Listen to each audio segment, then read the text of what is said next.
Ooh, what's good, Commanders fans? The Washington Commanders have signed Noah Brown.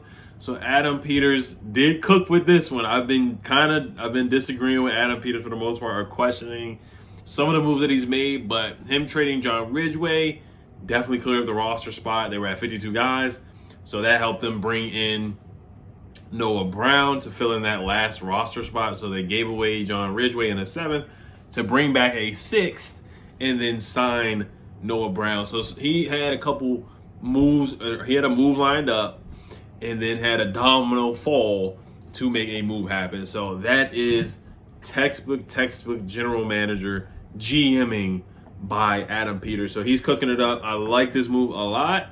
My wide receiver room is still not the sexiest wide receiver room in the NFL. It's still like maybe top 25, top 20 or something like that. De'Ami Brown will probably move back to the third guy instead of him being the second guy. Noah Brown, let's just focus on Noah Brown. So remember Noah Brown, he cooked William Jackson on that one play with Dallas when Cooper Rush was the quarterback. I do remember that in the 2022 season.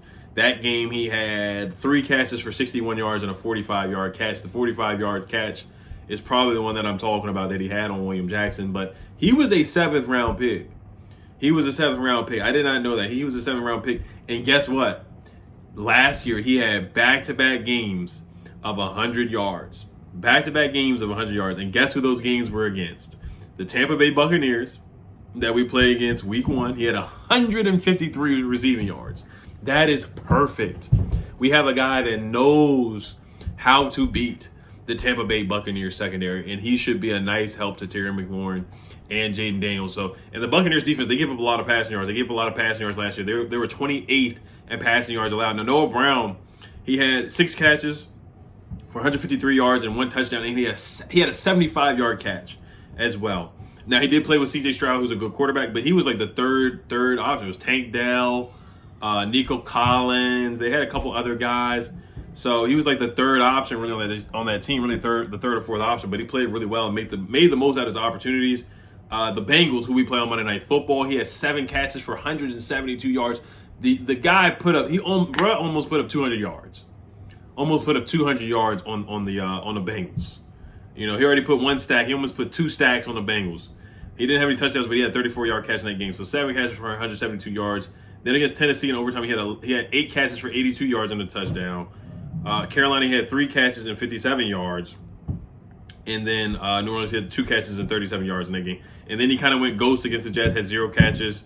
And then 0 catches against Denver, 1 catch against Tennessee. Like I said, it's just kind of dependent on, I guess, who they really featured in that game. Like one game may have been like a Tank Dell kind of game, and then one game was a Nico Collins game. And then they had Dalton Schultz on that roster as well. Where here is going to be Terry. Other than Terry, it's going to be a receiver committee. You know, Zach Ertz, Ben Sinnott, Eckler is a receiver out there. B-Rob's going to be catching passes out there too.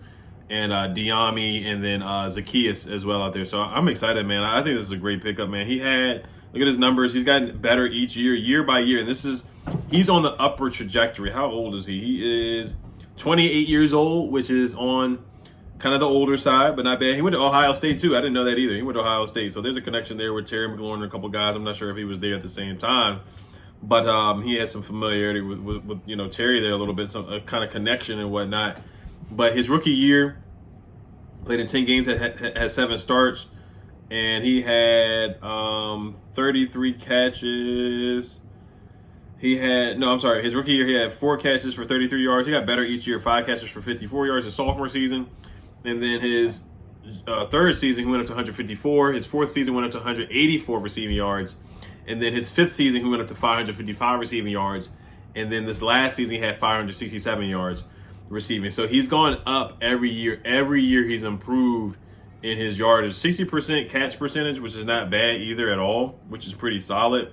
So I think this is a good move. This is something that we really needed to do. We needed to add talent. He had a 75 PFF receiving grade, 222 yards after the catch. We need yak guys.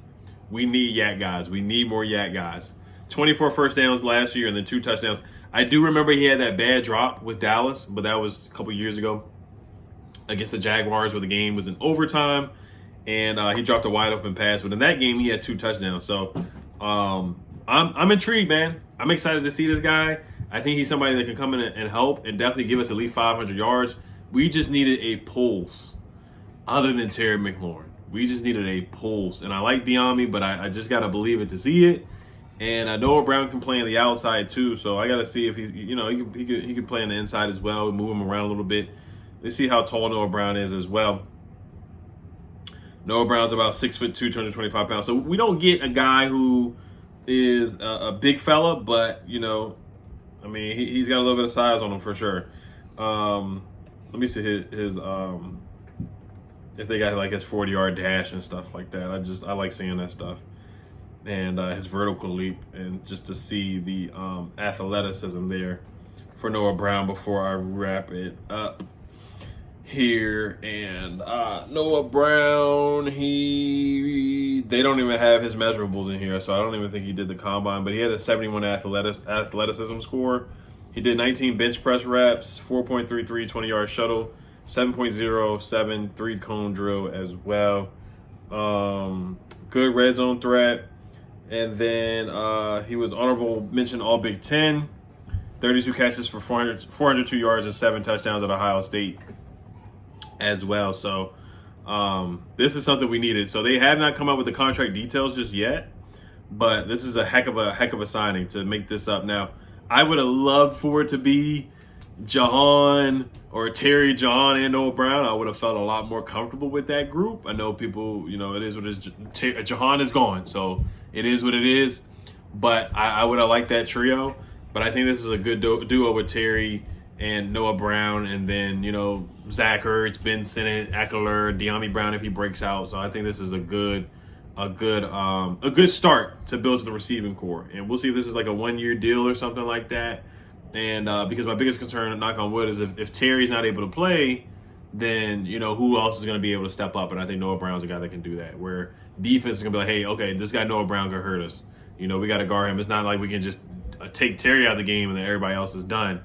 So now if they try to double Terry, we got a guy that can take the top off of defense and hurt people downfield, and with some yak and breaks tackles for sure. So good signing, guys. You guys let me know what you guys think. Like I said, I was questioning Adam Peters' moves, but I get the John Ridgeway move definitely now for sure to clear up that room to bring in Noah Brown. All right, you guys. Hella Commanders as always. Peace.